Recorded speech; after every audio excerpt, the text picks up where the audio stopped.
In the United States, this is Latin music.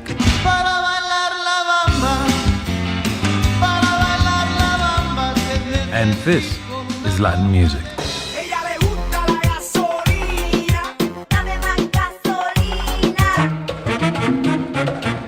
This is Latin music. And this is Latin music.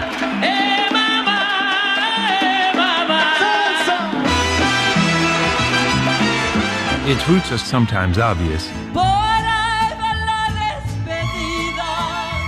and sometimes not. It has accordions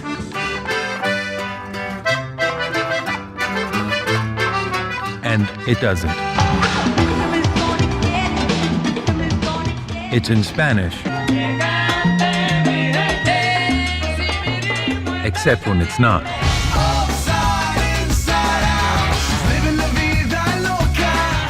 It's a fusion with jazz or reggae.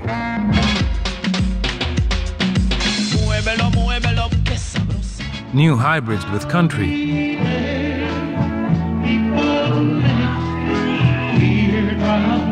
or rock.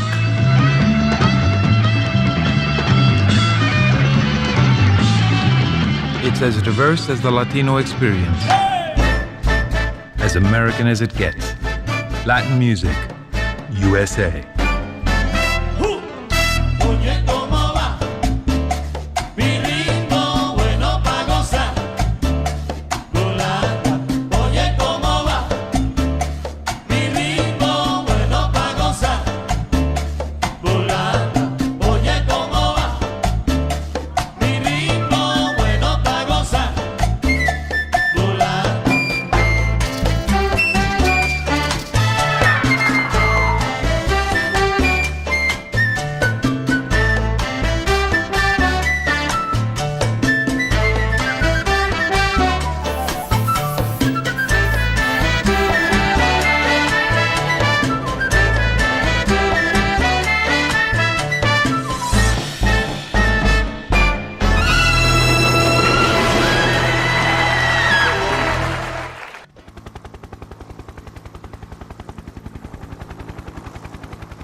All the freeways were blocked like a science fiction movie. And people just abandoned their cars in the freeway. 550,000, 500,000 or more strong. All I could see was an ocean of flesh and hair and teeth. The biggest door I ever walked through.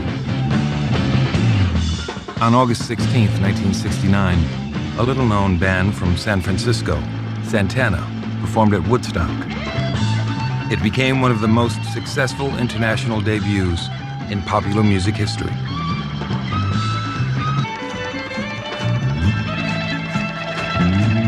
Santana's music was a fusion of rock, blues, and Afro-Cuban percussion, a fresh hybrid, but far from the first. In fact, the story of how Santana's sound came to be stretches back decades to before these musicians and their audience were born.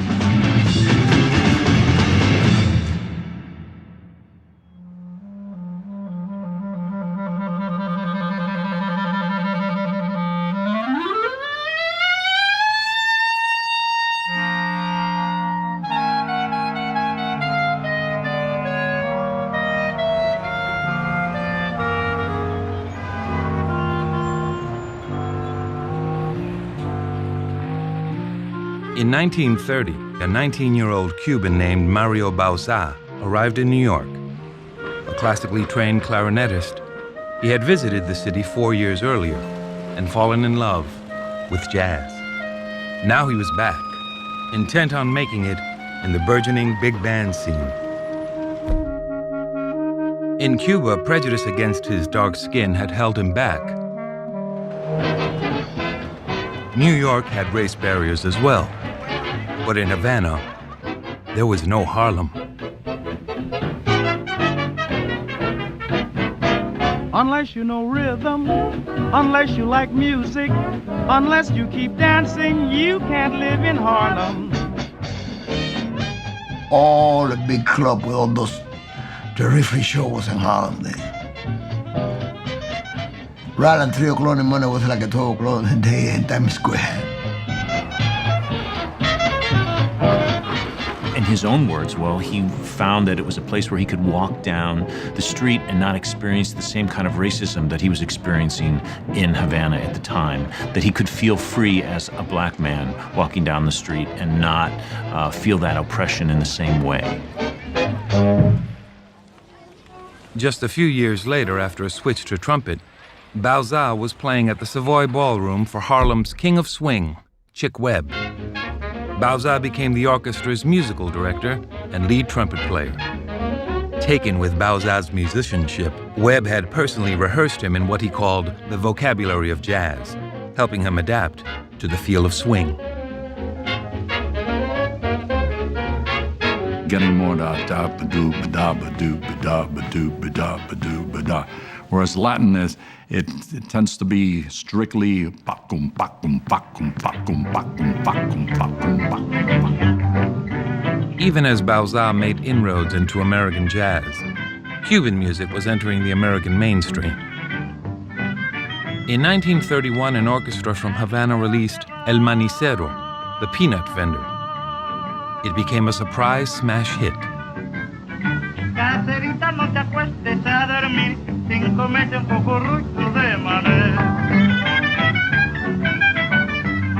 The million seller launched the rumba dance craze of the 30s, and so-called Latin bands became a standard ballroom attraction. The stage was set for a musical revolution, led by Mario Bauza. It started with an insult. Mario was insulted by some comments by a musician in the Cab Calloway Orchestra when he played him some of the music of Cuba. He said, hey, that sounds like hillbilly music, country music. He goes, yeah, it's the music of my country, Cuba. But one day there'll be a band, just like this band, the Cab Calloway Band, real classy, elegant, with modern harmonies, etc. He said, it's going to have an Afro-Cuban rhythm section. And I'm going to tell you, it's going to sound better than this band. You ever hear the expression, merengue lemon pie? This is exactly what it is. Jazz in the top, and the Afro-Cuban rhythm in the bottom. Bauza's first step was to recruit his brother-in-law, bringing him up from Cuba. To the world, he'd become known as Machito. Machito, his real name was Francisco Raúl Gutiérrez Grillo de Ayala. His nickname when he was a kid was Macho, and then the story goes that a promoter in New York City told him, that sounds like too harsh. Is there any way to make that a little bit softer? Like, how would you say little Macho? So he goes, oh, Machito. So that's how basically he got his moniker. He was the kind of man that was the salt of the earth, really, the salt of the earth. And what a pair, nobody could play maracas like him. And the way he sang was just completely endearing.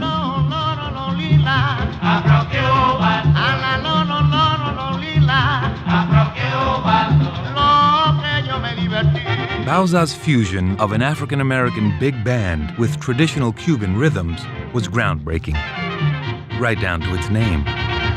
Just the fact that the name that they chose for that band was Machito and his Afro-Cubans says a lot. Machito is Afro-Cubano. A whole lot of people object that Afro thing there. It's the first time where we see this kind of public acknowledgement through the naming of the band of something that is African-derived. I'm of African descent. And the rhythm, the producing music we play is African. Nobody was acknowledging Africa. All of a sudden, this band comes out, and right in your face, it says Machito and the Afro-Cubans.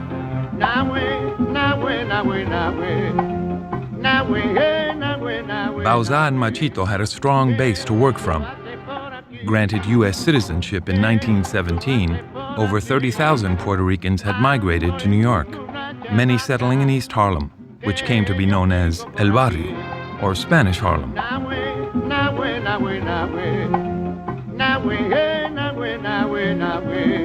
The mix of jazz and traditional rhythms spoke directly to this new generation of New York Latinos.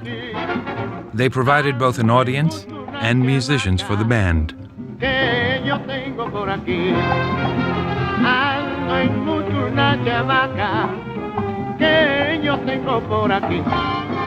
I stood in front of that bandstand. It changed my whole life.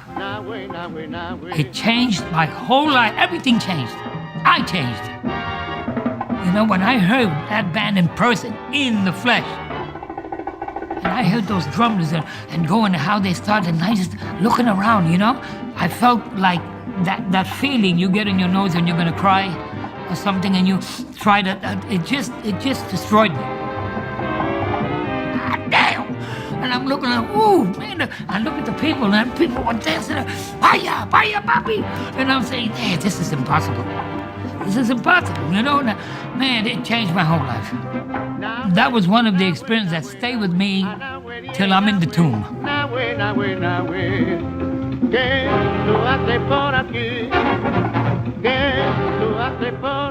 An immediate success in El Barrio, Machito and his Afro-Cubans became a bridge between worlds when they also found success with white audiences in Midtown Manhattan, becoming the house band at the La Conga Club for 3 years. Though the Afro-Cubans succeeded with varied audiences, that didn't mean everyone heard the music the same way. It's almost like a double performance. Performing a piece that was translating to a general audience as a swinging, killing dance piece. But at the same time, there would be messages, coded messages for those people in the know. Tanga, Buroboya! Buroboya. You know, it goes by so fast that you hardly recognize it. But anybody who was a practitioner of Santeria would look up, and because it's a traditional greeting. During the 1940s, the Afro-Cubans developed what became a landmark composition and the band's theme song, Tanga. Machito llegó, Machito llegó, Machito llegó, con una tanga terrible que invita, con una tanga terrible que invita a bailar. Tanga, que mira, mira, mira, tanga, tanga, tanga, no, tanga, tanga, no, no, tanga, tanga, no, no, tanga. There is a nice balance there. It's what Mario Bauza and Machito were really pushing for. Jazz improvisation over really, intense Afro-Cuban grooves. And you get this wall of sound happening with the horns. It's like a tidal wave of sound coming at you.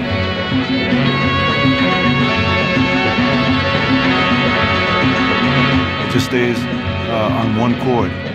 Boom. And it just gets more intense and more intense and more intense and more intense.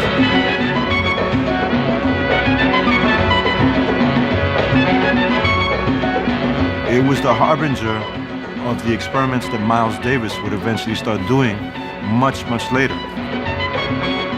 With music like Tanga, the Afro-Cubans quickly drew the attention of the most innovative jazz artists, including an old friend and bandmate of Mario Bauza's. And who comes in at the very end? Dizzy Gillespie. The trumpets were here, saxes were there, the rhythm, he sit right there. He wanted to hear that thing coming right through him. And so Mario, seeing that Dizzy's there, he said, all right, let's take out the heavy stuff. He look around to Mario, hey baby, knock me out, play some more of that stuff. And I know when Dizzy left that night, man, he didn't know where to put his brains in. A handful of Cuban conga players arrived in New York and began transforming popular music almost immediately. One was Cándido Camero.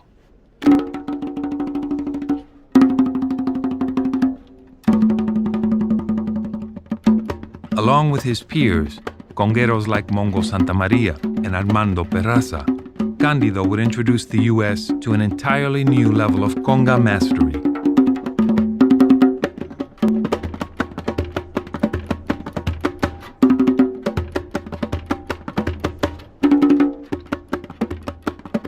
The instrument itself would be at the heart of a new fusion in jazz, created by one of the Afro-Cubans' greatest fans, Dizzy Gillespie.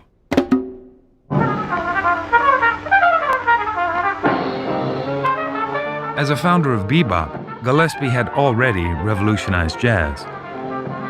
But he saw one aspect of it as stubbornly resistant to change. In his autobiography, he said, the rhythm of jazz was boring in the sense that it was ding, ding, a ding, ding, a ding for the most part. With an upcoming concert with his big band at Carnegie Hall late in 1947, Gillespie asked Bauza to suggest someone to play, in Gillespie's words, one of those tom-toms.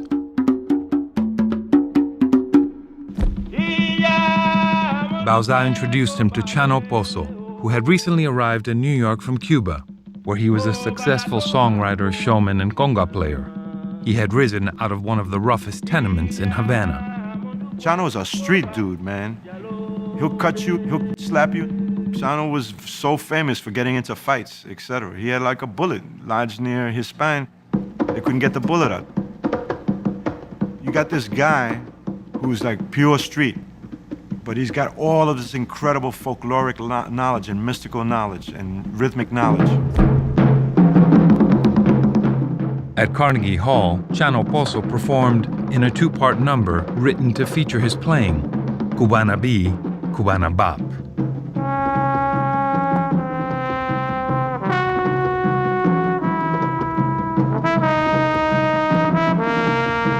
Chano's appearance went over very big. People went absolutely nuts. So the band that did the most way out Afro-Cuban jazz was Dizzy's. Afterward, Dizzy asked Chano to stay with the band. Not everyone was pleased. Most of the musicians in the band, they were all African American, did not want him in the band. Jungle music, we're beyond that. Communication wasn't easy. Chano didn't speak English. No one in the band spoke Spanish. But a bridge between cultures was found in music when Chano approached Dizzy with a tune he'd made up, Manteca.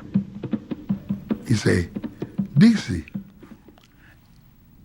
first the bajo is the bass. He gave me the bass lick. I wrote that down. Bing boom bing boom. And then he say, after that goes saxophone. Boom bing boom bing. The trombone, boom boom bing bing bing boom. And the trumpets, and all these were going at the same time. And it sure sounded good to me.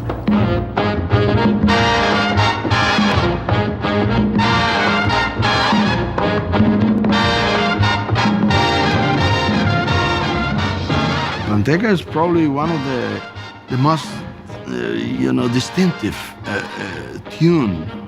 Really, it identify what is Afro-Cuban jazz all about. Dizzy wasn't the first one to create what we call Afro-Cuban jazz or Latin jazz. That title goes to the Machito Afro-Cubans. But Dizzy was the first person to champion it outside of the realm of the close-knit society of those musicians that were from the culture.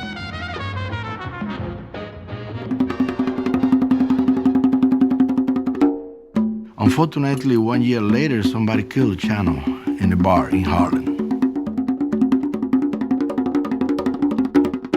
But he left such a great impression on Dizzy. Dizzy never stopped to talk about Chano.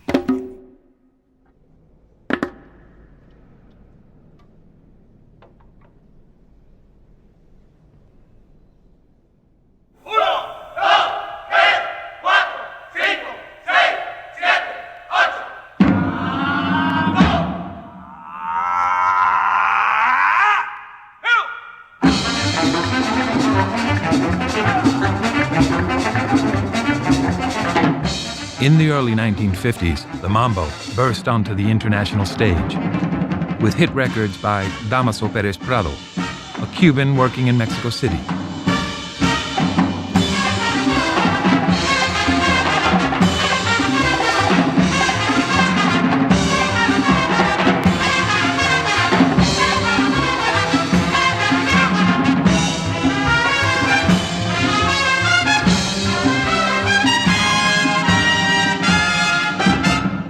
Despite Perez Prado's popularity, he didn't invent the mambo. Musicologists still debate who did. But the first piece to be called a mambo was written in the late 1930s in Cuba by the pianist Orestes Lopez and his brother bassist Israel Lopez, better known as Cachao.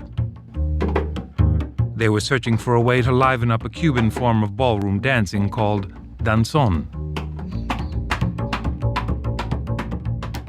El mambo surge porque quisimos hacer, le dimos un viraje casi se fue de 180 grados a la nave. Sí, porque queríamos hacer algo que no fuera la rutina de siempre. Entonces usamos la síncopa. Es totalmente sincopado. Pam, pam, pam, pam, pam, pam, pam, pam, pam, pam, pam. The intriguing Lopez mambo was picked up by other Cuban composers and arrangers, including one who traveled to New York and worked with Mario Bauzá and Machito in the early 1940s. I heard it from Mario. He said, hey, mira, tienen algo nuevo de Cuba, se llama mambo. Hay que tocarlo así. You know, that means there's something new from Cuba. It's coming up, it's coming into New York, and you play it this way, and they got a new dance for it, you know, and the saxes, you know, that's when you heard figures like, they never had those figures before.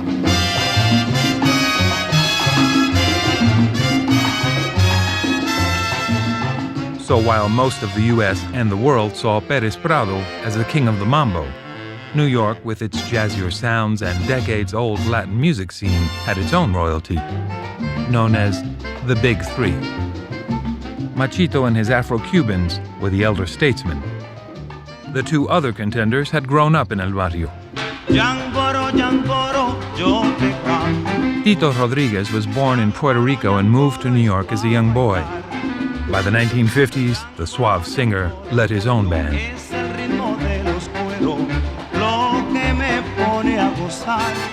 While his hot numbers burned, Rodriguez was also known for his romantic boleros.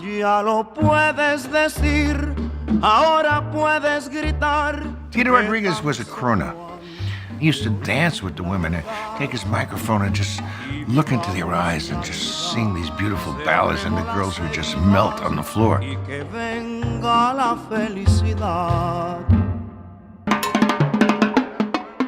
But there was another Tito too. Tito Puente was born in El Barrio, just 3 years after his parents arrived from Puerto Rico. Always interested in music, as a teenager he turned away from that of his parents. For Puente, nothing beats swing.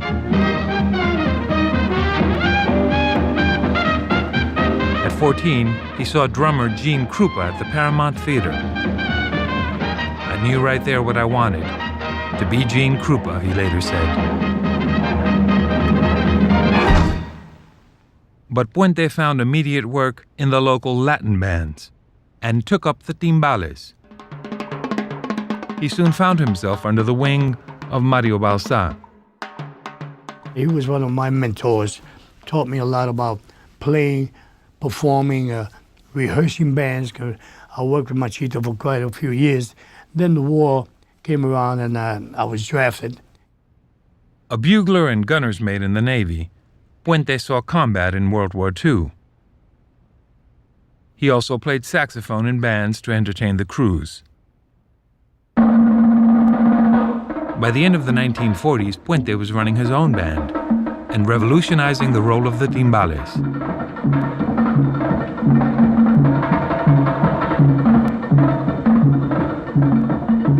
He starts making the instrument a vibrant force in the orchestra. very much like Gene Krupa. Before Gene Krupa, drummers were not featured artists or anything like that. All of a sudden, Gene Krupa comes out and he's like a featured soloist. Tito does the same thing. Puente was just getting started. His career as a consummate musician, band leader, and arranger lasted over 50 years. As Mario Bauza said many, many times, nobody has done more for Afro-Cuban music than Tito Puente. Nobody.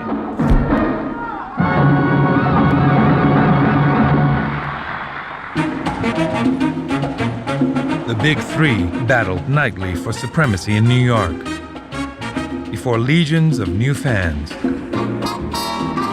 We were called Mambo Nicks, with the N-I-C-K-S on the end. And we were like guys that liked the mambo and liked to dance. And really, the only place to go was the Palladium. In Midtown Manhattan, the Palladium had once been a dance studio. Now, it was the home of the mambo. First time I was at the Palladium, I would say is one of the highlights of my life. I was just a teenager, and I was out to dinner with my parents. And they took me to the Palladium. And we sat down, and my mother was wearing a mink coat and jewelry. And here was this mixture of people, every race, every color, every creed, all dancing together. The MC came out and said, and here they are, the couple you've been waiting for, Cuban Pete and Millie. And the audience went crazy, absolutely crazy. They came out and they did this wild mambo. And you have to remember that he was tan, café con leche. And she was white. And in 1955, to have a mixed couple, dance on a stage, any stage, had never been done before.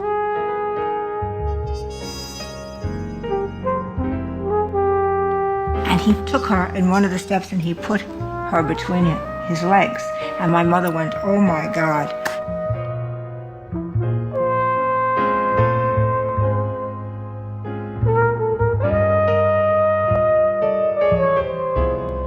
It was like watching liquid velvet.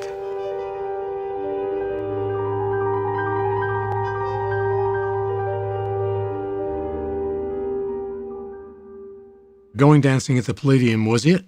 That was Madison Square Garden. You know, we went there to dress up and to show off and to dance. What the music did was bring together a wide array of cultures. Jews, Italians, African Americans, different Latino cultures. And the dance floor served as the meeting point that enabled people to coexist peacefully. It was the beginning of integration, true integration in New York City. The cosmopolitan scene of the Palladium struck a chord with many young Jews in New York, including some who would play key roles in popular music in the coming years. Wolfgang Grayonka had been born in Berlin and come to the United States an orphan, his mother killed in the Holocaust. At the Palladium, using the Americanized name Bill Graham, the future rock impresario would develop a lifelong passion for Latin music and dance, even once winning the ballroom's amateur dance contest. He later said, "Why should I ever want to be president of the United States? I've accomplished something better." I have no idea. I wouldn't want to speculate on why Jewish people love Latin music or Chinese food, but it's just kind of the way it is.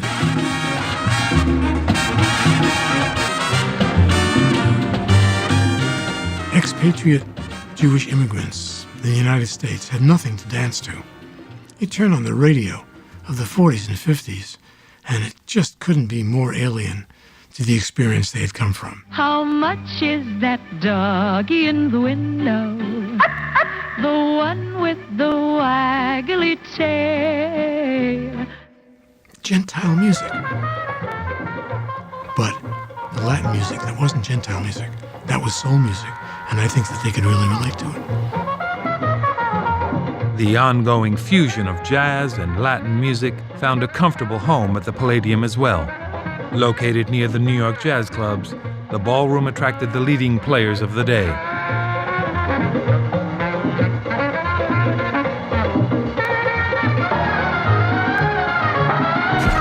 Soon, movie stars began making the scene.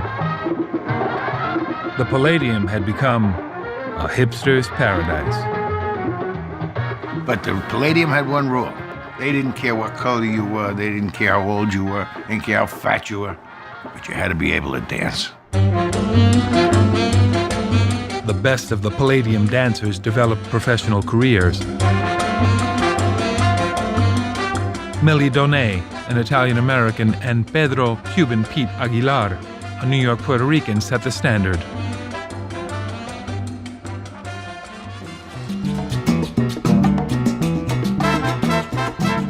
Cuban Pete's mambo evolved over time, shaped by friendships with the musicians and invented in collaboration with Donay.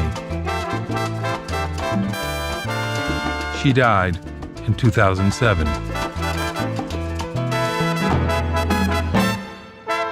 She taught me our whole life. I used to flirt with her on the floor, and they came out to be steps.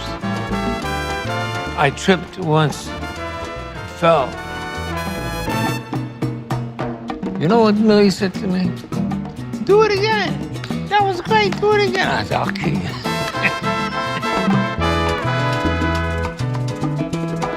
She was the best, really. She was the best.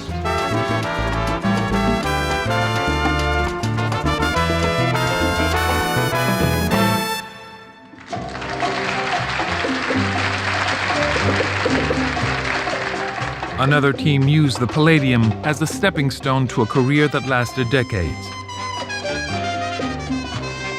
Agustin Augie Rodriguez at first only watched.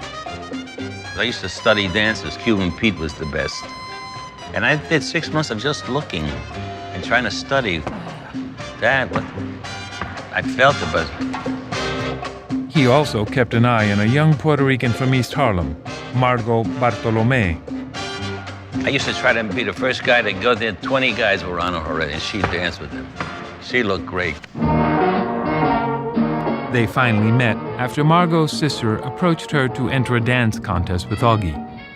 And we went in and we won the contest. First time we ever danced together. Of course, we weren't professional, we weren't trained, but we had it. Bitten by the dance bug, they applied to schools on scholarship, which soon transformed their mambo. We went to school, dance school, and whatever we learned that day, we used to come in and put it into the mambo. Ballet. Unknowingly, we were creating a style. Bum, beep, beam, beam, beam, beam, beep, beam, beam. 1, 2, 3.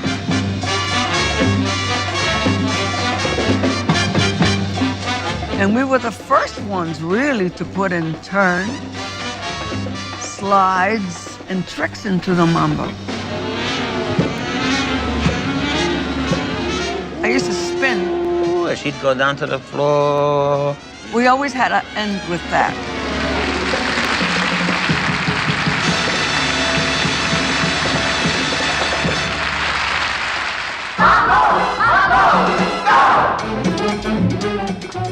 Augie and Margot weren't the only ones riding the Latin dance wave of the 50s to success. Broadway and Hollywood turned mambo and escalating ethnic tensions into the hit West Side Story. Post-war New York now held over 500,000 Puerto Ricans, many newly arrived. I'll get a terrace apartment. The musical transformed their hopes and struggles into song. Life can be bright in America.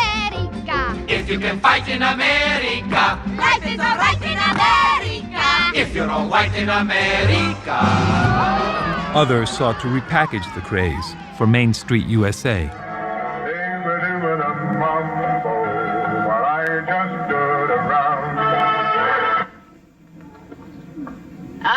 Even the records say, what the heck is the mambo? And we know from your letters that you would like to learn the mambo if it didn't take too long and you could do it at home. Well, My husband says that he can teach you the foundation step of the dance in less than a minute. So here is your teacher, Arthur Murray. As the mambo began to fade, Perez Prado came through with another #1 hit, Cherry Pink and Apple Blossom White. For many, it was the introduction to the new, easier Cuban dance, the cha-cha-cha. The cha-cha-cha was really popular, especially with younger audiences, because it was at a slower tempo. So it was easier to dance to. The cha-cha, if you think about the dance stuff, is actually the idiot's dance because it's easiest to learn. Ooh, we're gonna do the cha-cha. And the people, you know, that's what they're The selling. cha-cha was easier. Cha-cha was easy. The cha-cha-cha broadened Latin music's appeal. So did a new television show, I Love Lucy, starring Cuban singer and band leader Desi Arnaz and his wife Lucille Ball.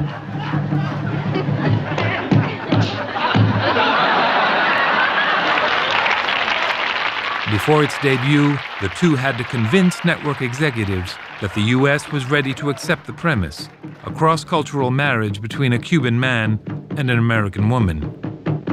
Top ratings proved them right. That means that I love you.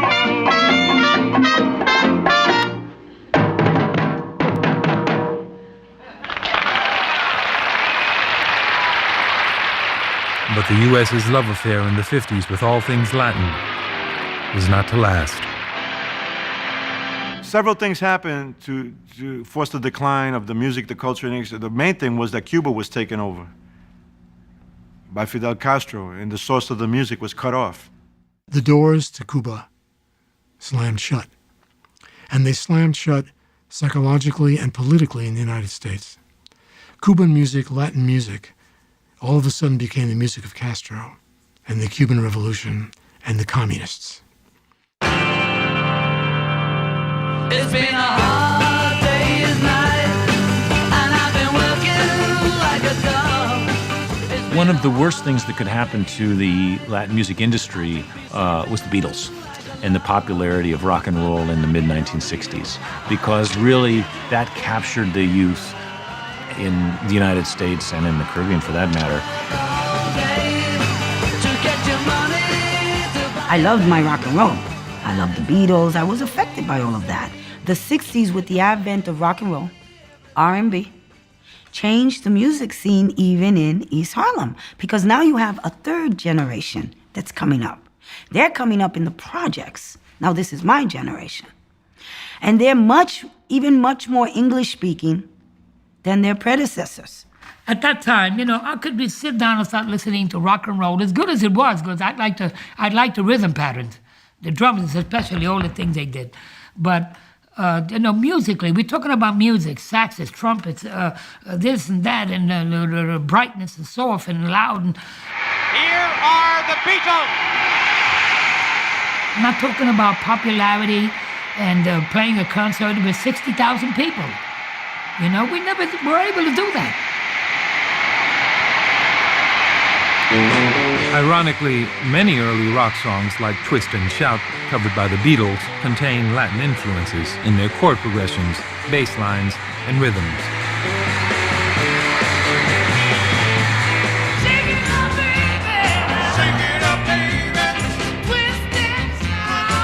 They were the works of songwriters and producers in New York in the Brill Building, located just 4 blocks away from the Palladium.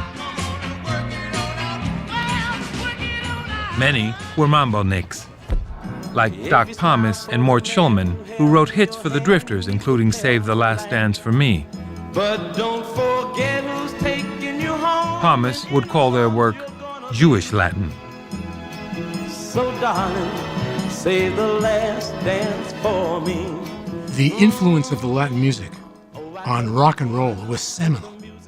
Seminal. Latin music was everywhere. It was universal for us growing up in the 50s. And naturally, when the musicians then turned to the recording industry and started writing songs, producing records, and so forth, people started making music that they'd heard all their lives, which became the Latin influence on rock and roll, and particularly on pop music. Other classic songs have a direct lineage from Latin music, like Louie Louie.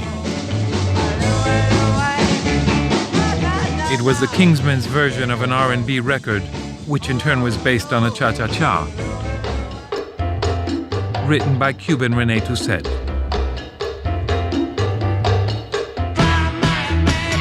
The riffs and rhythms of Latin music became part of the rock arsenal. 1, 2, cha-cha-cha. Compare the Beatles' Day Tripper.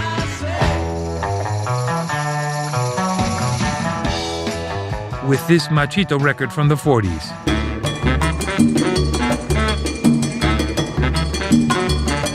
Or Caramelos, a Cuban hit from 1960.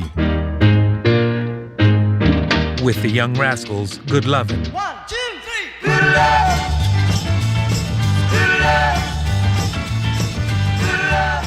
When the records came out with the Cuban or the Latin influence in them, the people had no idea what they were hearing. They'd never heard it before. They just loved it. Latin sounds disappeared into the mix that created rock, but not for long. Far away from New York's Latin scene, a blues rock group would take a Latin sound international. In the psychedelic years of the 60s, the most influential rock venue in San Francisco was the Fillmore, run by former Mambo-Nick, Bill Graham. Graham ran his ballroom with a specific model in mind. The Fillmore is, and then all the psychedelic ballrooms, because they all take their cue from the Fillmore. The Fillmore is Bill Graham's recreation of the Palladium circa 1953 in Manhattan. Crystal mirror ball turning with the lights going in all directions and people perceiving that in the manner they hadn't in the Palladium. Bands playing and improvising and extending their sets. People dancing. I mean, you know, they were freak dancing, but they danced. Bill always wanted everybody who came to the Fillmore to dance. He had also taken an interest in a young local guitarist, a kid he'd first met trying to sneak into the Fillmore. His name was Carlos Santana. Santana was born in Mexico, the son of a mariachi violin player. He too played violin himself as a boy, on the streets of Tijuana for change, as well as with his father in local bars. It was one night where we were in the lowest part of Tijuana. You know, the smell like puke and vomit and piss. Makes my stomach sick just to think about it. And we were playing this music, and I started crying. Part crying and part anger, because I didn't want to be there. So my father said to me, "What's the matter?" And I says, "I don't want to play this music and I don't want to be here. I know that you need me to help you to pay the rent. But I can't stand the smell, and I can't stand these people, and I can't stand this music. It's just, you know, it's making me sick to my stomach." So he said to me, "So what do you like? American crap music? Look at where we are. Could that music be any worse than this?" Leaving violin behind, Santana picked up the guitar and felt an immediate bond. In the early 60s, Santana's family moved to a Latino neighborhood in San Francisco, the Mission District. By then, Carlos was already playing in bands and in love with the blues. All of us are children of B.B. King, you know, just like B.B. King might be a child of T-Bone and other people. We're children of B.B. King. Carlos's heroes were not Mongo Santa Maria or Tito Puente. He didn't know about those people. He was from Mexico. He was from California. He was a California dude. The Santana band started out as a blues rock band, but evolved over time as members came and went and different influences entered the mix. Mike Carabello, a high school friend of Carlos, was the first to introduce the conga, having learned to play in drumming circles in the city. And it was everybody's influence, like, okay, let's try a little bit of jazz this time. Let's do a little bit of Miles Davis this time. No, let's do a little bit of, let's go Borisawa thing this time. And let's do a little bit of a Beatles thing. And let's do a little bit of a Stones thing. And you mix that all together, and we still had our sound. By 1969, the band had gelled, each member bringing something unique to the sound. It's very important to understand the early Santana band was masterful creative collaboration. Carlos Santana was a great blues guitarist.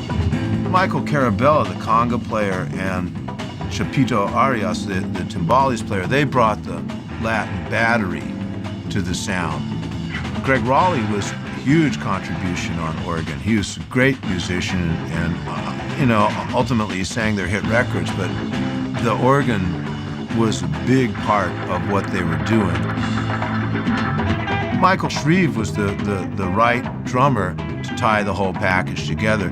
David Brown was African-American. He played fine bass and brought that sort of United Colors of Benetton thing to the scene that was so important to their message.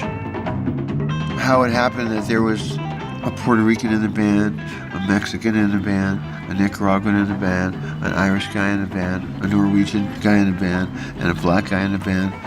We didn't do that on purpose, but the music came out of that. Visually, the band may have suggested world harmony, but coming from the Mission District gave it an edge. It wasn't any hippie thing. It was like a street gang, but the weapon was music.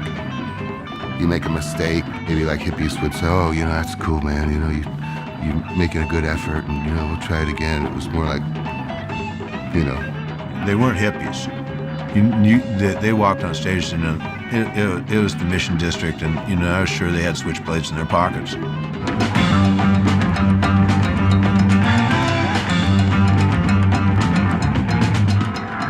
Women started dancing differently to us than they were dancing to Jimi Hendrix and Cream. Grateful Dead, they weren't Catch Your Butterflies. They were more like, this is the gift from God, and sensual and Santana music can truly accentuate that without even trying.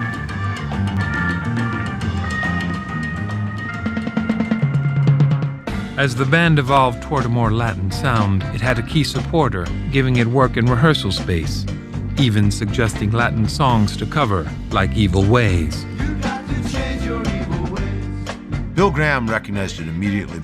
He understood better than the guys in the band what they were dealing with. It gave him a chance to have his music reach the audience that he wanted it to reach. Graham seized an opportunity for the band when the organizers of a rock festival near Woodstock, New York, found themselves in trouble. Bill got very much involved because he was the only one in the country at that point who really knew how to put on a show for 100,000 people. And, of course, Bill, being who he was, he said, you got to put my band on. And he said to us, there's going to be a festival. There's going to, be the festival of festivals. And I want you to be in it. I know you haven't, your album's not out. People don't know you from anything, but they requested my help, and I told them the only way I help them is if they put Santana. What the hell is Santana? The band arrived at the Woodstock Festival on its second day, believing that they'd go on in 12 hours. But in the afternoon, they were suddenly rushed on stage.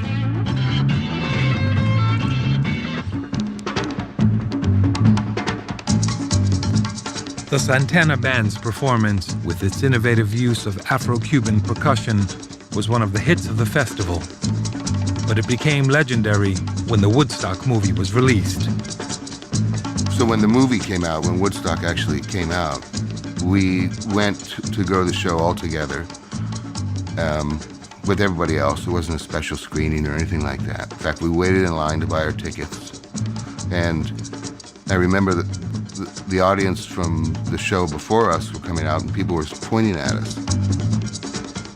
And then when we went in and we saw it, I know we were all blown away. I know I was completely, I didn't know whether to sink down in my seat or stand up and say, that's me, like 5 or 6 of me up there on the screen.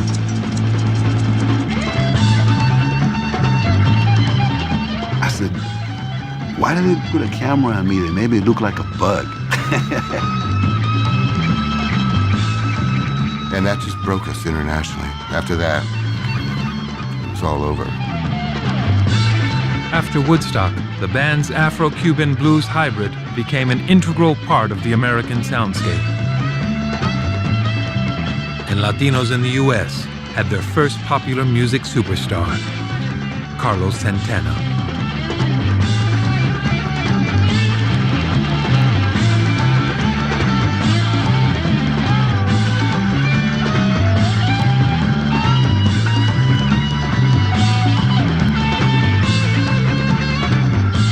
From Cuba to Harlem to the stage at Woodstock, the journey of the music had only just begun.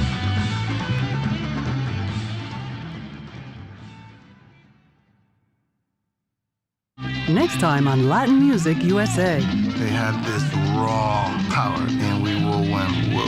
1970s New York. A musical revolution was underway. It was the essence of the Latino soul. Next time on Latin Music USA.